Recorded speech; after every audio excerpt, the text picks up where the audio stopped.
Hello and welcome to the Quebber channel. I'm Jason, your host. Going to do a few videos today. First one is going to be dealing with Apple products. And I'm very objective. So objective that my mental health care professionals allow me to have access to a part of my diagnosis in that most don't. Like, for example, I always have the option of trying medication to do with bipolar, to do with ADHD and that. But at the same time, they know all the treatments that I do like this work better, and that only if I ever get overwhelmed or if this stuff stops working, if the technology stops working and helping me, that's the time when I can ring up a number and say, hey, let's revisit that.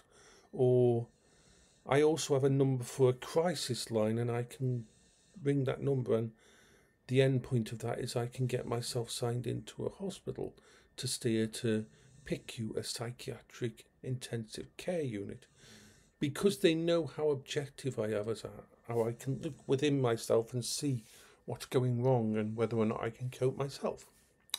So I've noticed something.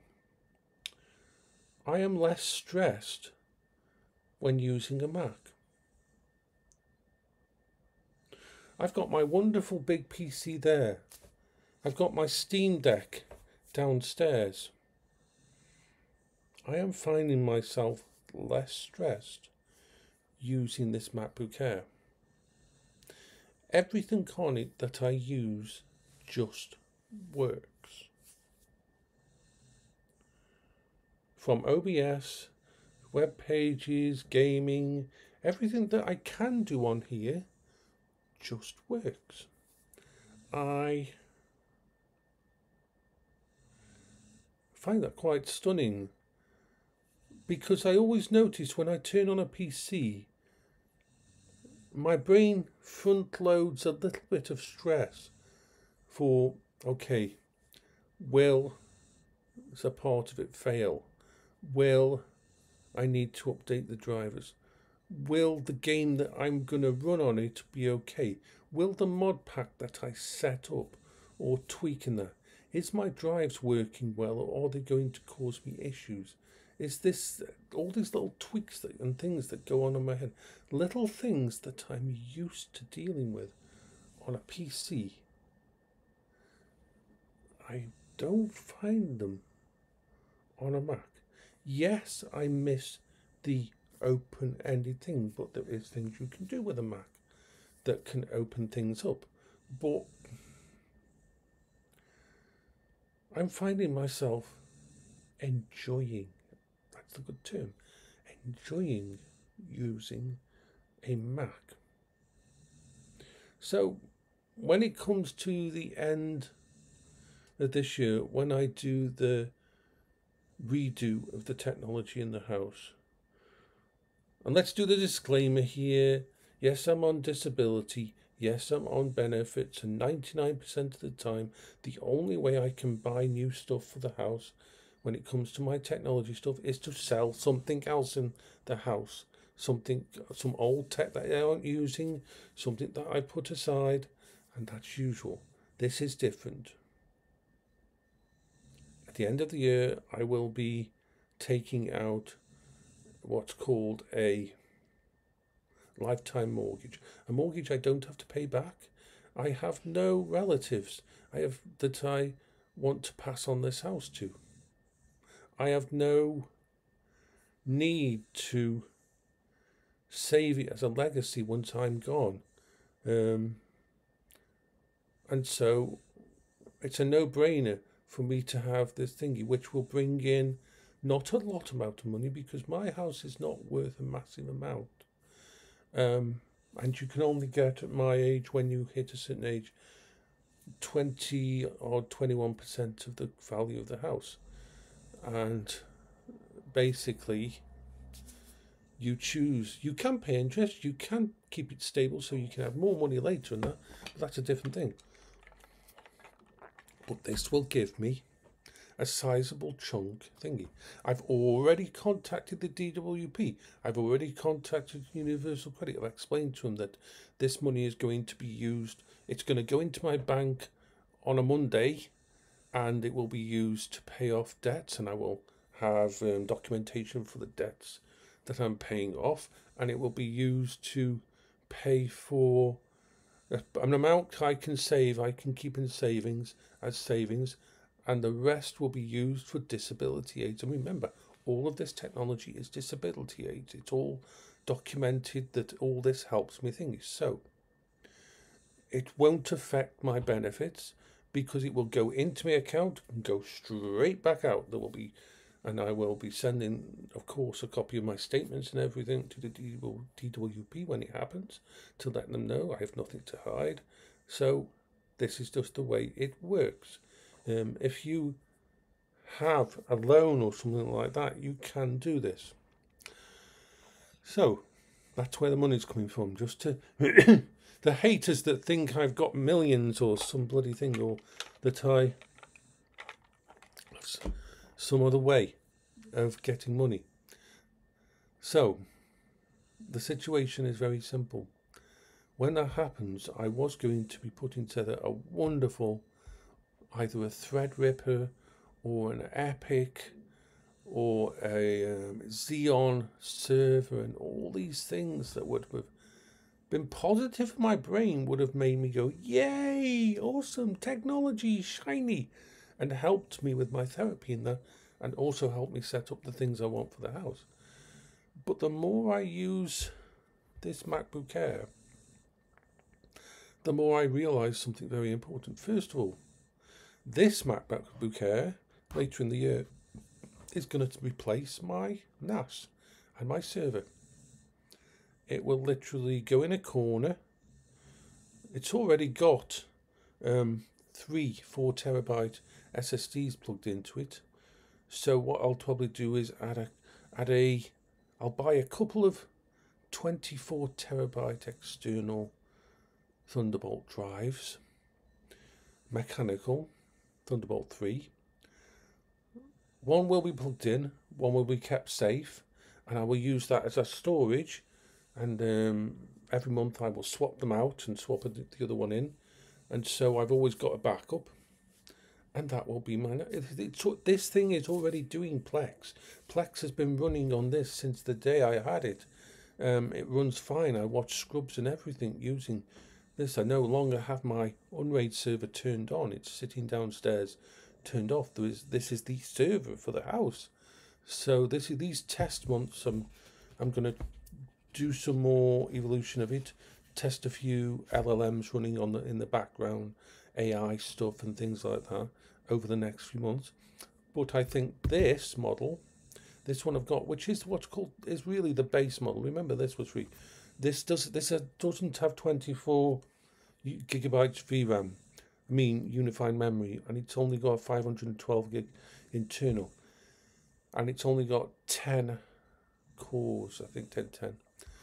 It's okay. It's wonderful for what it is. It's fucking amazing what it can do. But this will be the house thing, which will be beautifully low powered, stable, and will basically run everything that I want to run on it. Do you know what the amazing thing? I've been talking to some people on the Apple Reddit, places that I would never ever usually go. And I've realised that some of these people are still using an M1. This is the M4 version of the MacBook Air in there. And the M1 version of the Mac Pro. And they're still playing all the modern stuff on it and doing stuff on it. And I'm like, you can't do that on a PC. The M1 came out about 2015. If you get a PC or a laptop from 2015, yes, I've got one down there in storage, and I can play maybe 3 games on it and most of it has to be retro, and it's only got 2 cores, and it's pretty much, I love it, but very, very limited, massively limited. People are using their M1s, M2s, M3s, and M4s, and not having to upgrade, and that's interesting to me. The idea that they happily used a Mac Air for 10 fucking years. Can you think of any PC, any Windows laptop that you would use for 10 years as your primary? I fucking well can't. So maybe some of that money will be invested in a probably a MacBook Pro, the MacBook Pro, the 128 gigabyte unified model, and the reason for that is the top of the range model, because I could use it for big AI and stuff like that. That I do a lot of stuff with that. The other thing I'm looking at is replacing my Galaxy noise cancelling earbuds, because I've used them for a long time and I don't leave the house without them on. The noise cancelling thing helps me not be overwhelmed, helps me not fall down and all that. They're an integral part of my armour. But from the reviews, once again, now I've stopped ignoring the reviews that show Apple products. The AirPod 4s with active noise cancelling and things are actually fucking amazing. I mean, they are crazily good. And so I will be having them. So I will be leveraging some of my... And the other thing, and people are going to probably scream at me for this, but there's a good chance I'm going to get an Apple Vision Pro. I can already, in fact, my computer over in the corner and my Quest over there, and my Index is probably turning around and shouting at me right now for even saying that. But the simple thing is this. For most people, I'll probably get a second-hand one, by the way, not a brand new one. The simple thing is this. The Vision Pro is the ultimate ADHD and autism aid. The way it works, now, even though normally I would never be able to spend money on something like that. But like I said, this refresh at the end of the year. Remember, I was going to spend about almost £5,000 on a Threadripper build to actually build a new thingy piece, so I can afford it. And I've been looking at the year-long tests and uses by Adam Savage and tested, and year-long uses by other tech influencers who actually use the thingy and the evolution of the Apple Vision Pro, and it could be a real massive help to my long-term mental stability. And so I'm looking at it. I will be doing absolute fucking deep dive on the damn thing before I pull the trigger on something that expensive. But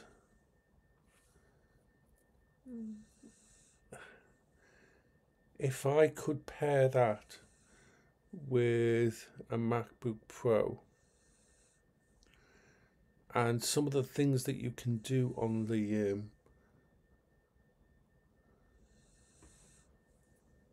Vision Pro that you cannot do on fucking anything else, not the Quest, not the thingy, anything.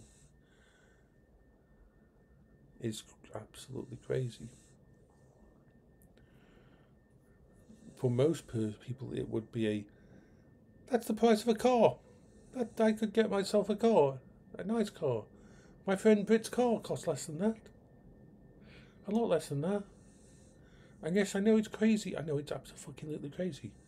But looking at the use case for me, the meditation, the ability to have that on, it's with its 4K resolution per eye, the ability to immerse yourself in augmented reality systems and that. I don't care what it looks like on the face. I don't care though it's an Apple product. But this is the chance that I might be able to get that. And I'm scared. I'm scared about this jump. But I'm also... See, the thing is, autism, ADHD and bipolar is always evolving within me. It's not a static illness. And as you get older, old routines, old things start to fail. It's a well-known thing that a person with ADHD or autism can get worse as they get as their mental faculties have different things to deal with. And so this is why I am always evolving my coping strategies. So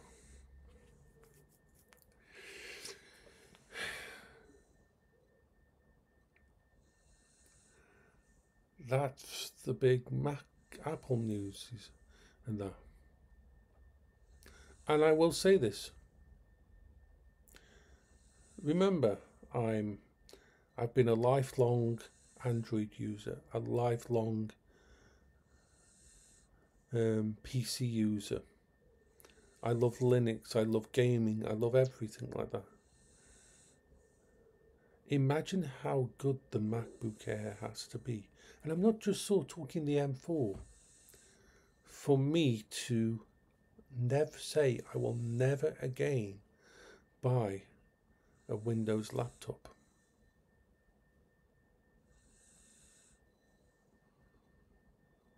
I can tell you now that I will never buy a Windows laptop again. Now that I've used a MacBook Air.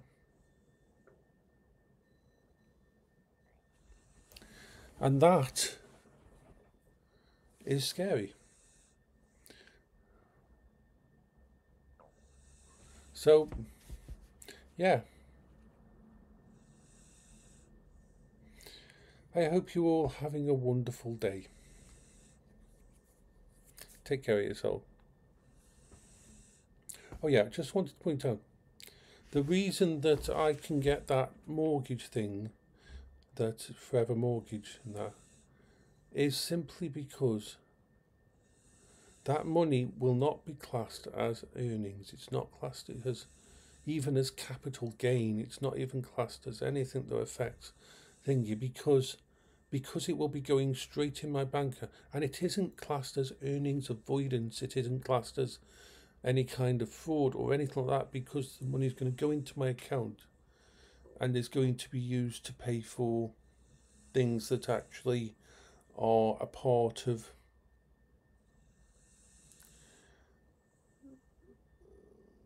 like paying off debts. Paying off debts is not capital avoidance. It's not saying, oh, I'm just getting this money and I'm going to put it somewhere to keep it safe. No, this is actually a specific thingy that you have to do. And I can do it because I'm so honest and because I've got no problem telling them all this. I don't mind having no privacy because my brain just works that way. And so I will have the full records and details of where every little bit of this money went. So the only reason they ever... Let's say you were to... If you took out a loan when on benefits and you had £50,000 put in your bank account, 20,000, 10,000, 5,000, no, anything above 6,000, and you didn't, if that was there in your account, then that would go against your benefits. But because this money is not going to be, it's not going to me as a benefit, it's not going to be used to pay for normal things. It's a means to an end to actually refresh my disability aids, to put away just enough to be able to go on holiday next year, if I can still do that with all the problems I've got, and to actually pay off debt. And all I've got to do is make sure that I put it all down, that everything is documented when it happens. You got to remember, when I was looking after my mum's house and I had to try to rebuild the house here, and the bank gave me access to some money, every single bit of money I used to help fix up this house for my mum as the power of attorney,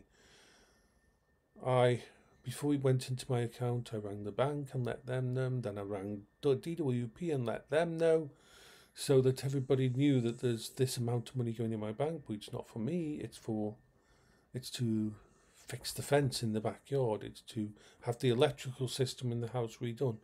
And all of that meant that because I do it that way, I didn't actually incur any, oh, what are you doing? We've got to investigate you, because I proactively deal with these things before they hit. Like I say, I'm different than most people. With this video, I told you a lot about my situation and what I'm going to be doing. This makes me feel good. This makes my brain happy. This reduces my stress. This gets rid of problems. As I've always said, this is part of my therapy. All of this is part of my therapy. And I'm on a journey now to improve that. And if that means I invoke some hate from anybody who doesn't like Apple products and that, then that's fine, because I've got to think about my health, my well-being, my mental state. And I've got to try to create coping strategies that will cope with the extra stress of now being diabetic, with all the other extras that I've got to focus on.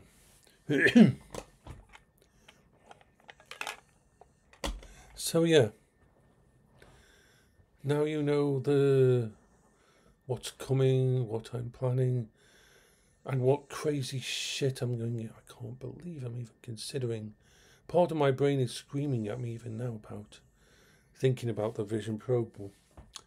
Apart from it being an Apple product, apart from it being massively expensive, it's actually so fucking groundbreaking. And unlike most tech products out there, see, I've always looked down on Apple and always said things like, oh, they bring out an iPhone every year and planned obsolescence lessons. But then I've actually talked to users, and people are still using their iPhone from like 5-6 years ago there, and the support for stuff like the MacBook, the M1 Silicon and everything, and so on, is amazing. I'm really done myself a disservice by discounting it all just because it's Apple.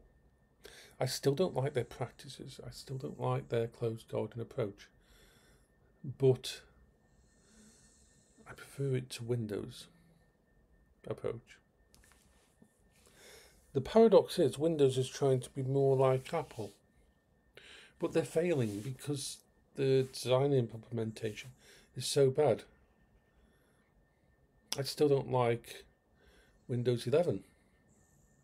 It's a service. It's not an operating system I own. And I've owned every Windows operating system.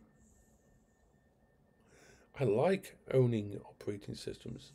I like buying operating systems. I don't mind buying. I always used to buy them. I have boxes for everything up to Windows 7 around my house. And Windows 11 is not a product that I feel safe using or comfortable. I feel stressed when I use it. It has some good ideas, and the kernel is actually really good and efficient and better for games. But the way they've delivered it and the way it is taking more control away from you, at least with Apple, you see it all up front. And Apple does have some of the best privacy policies and security system. So this is crazy. I am crazy. But we already knew that. So I will say bye-bye for now. Take care, everyone. Major info dump.